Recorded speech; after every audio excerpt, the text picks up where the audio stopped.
It is a big idea, a new world order.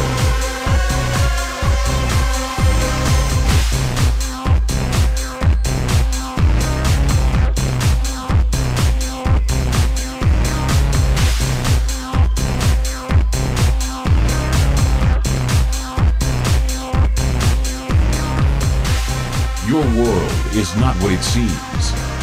Alex Ansari, Outside the Box. Good evening, ladies and gentlemen. It is June 6, 2010. Open lines tonight, 503-288-4442. We'll be covering a number of headlines that affect you, of course, your children's future, your children's children's future. And, of course, we'll be showing you a number of videos tonight. One particular video is literally going viral around the World Wide Web at this time. Zbigniew Brzezinski has been seen in a video, giving a speech to the Council on Foreign Relations, detailing how concerned he is at this global awakening to the plan for a new world order, and how this awakening is in fact a threat to their plans. So it's interesting to watch videos like this and understand, to ponder the concept that what are the elite truly afraid of, that they don't want us to know they're afraid of. And when you start pondering those questions and you start examining why they would like to control the World Wide Web, the answer is crystal clear. Being aware of our situation, our predicament, and as things get worse, more people truly do have that light bulb go off above their head. And so as more people wake up, there's a lot more concern coming from people like Zbigniew Brzezinski, David Rockefeller, and many, many others. And so with this one precious hour that I have with you, I'm going to kind of sum up a couple headlines that are taking place on the planet at this time. Let's go back and discuss the situation with North Korea. And the first headline here, the United States demanded North Korea pay a price for allegedly sinking a South Korean warship, even as Washington and its Asian allies brace for possible provocations by the Pyongyang regime. And so we are seeing a lot of tensions at this time, but there's concern that much of this is truly being staged.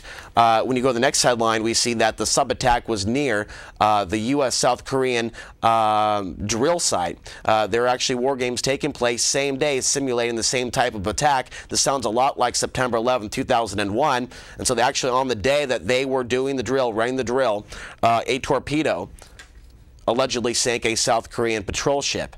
But it does get very, very interesting when you go into some of the other reports here that talk about the actual torpedo itself being made in Germany, indicating that the North may have been trying to disguise its involvement by avoiding arms made by allies, China and Russia. China and Russia are very much involved in arming North Korea at this time. We also have some other headlines here that we're going to look at as well that deal with what we talked about last week.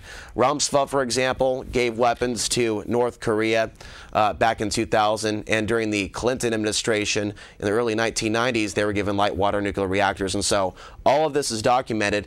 Stephen, let's go ahead and go to that BBC article talking about the United States giving North Korea money for their nuclear weapons program.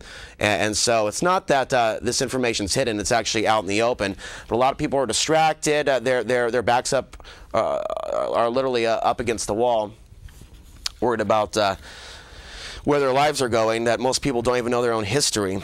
So truly what we're dealing with is a lack of education as to what has already transpired. Truly the real global military-industrial complex that does not discriminate when it comes to nations. I mean, you keep seeing Germany come up over and over and over again as a source of some of these weapons, not just the United States, not just Israel. There's definitely a number of networks operating at this time. In the next headline, we have this. Israel stations nuclear missile subs off Iran. This is from the Times Online. Back to German manufacturing. 3 German-built Israeli submarines equipped with nuclear cruise missiles are to be deployed in the Gulf near the Iranian coastline. At the same time, Iran is running their war game simulated drills as well. The vessels can remain at sea for about 50 days and stay submerged up to 1,100 feet below the surface for at least a week. Some of the cruise missiles are equipped with the most advanced nuclear warheads in the Israeli arsenal.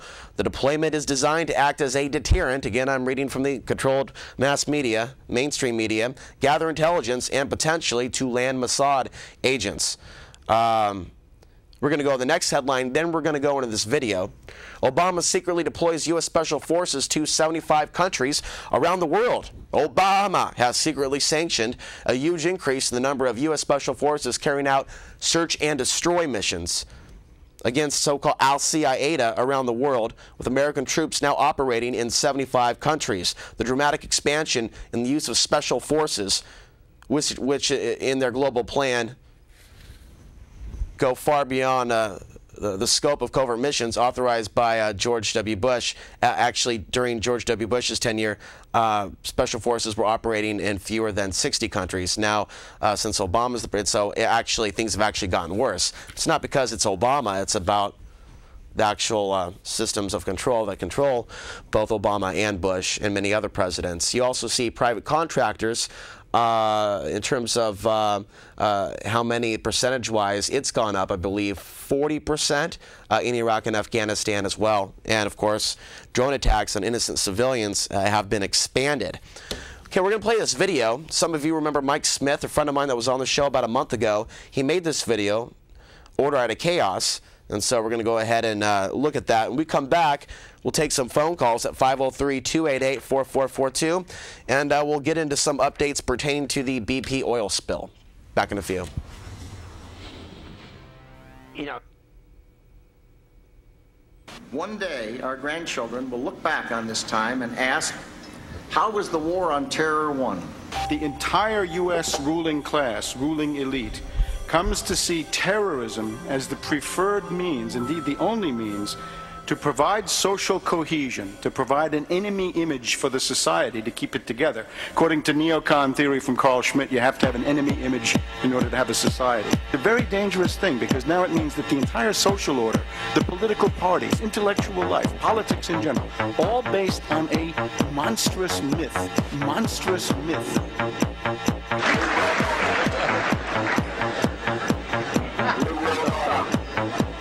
Those weapons of mass destruction got to be somewhere.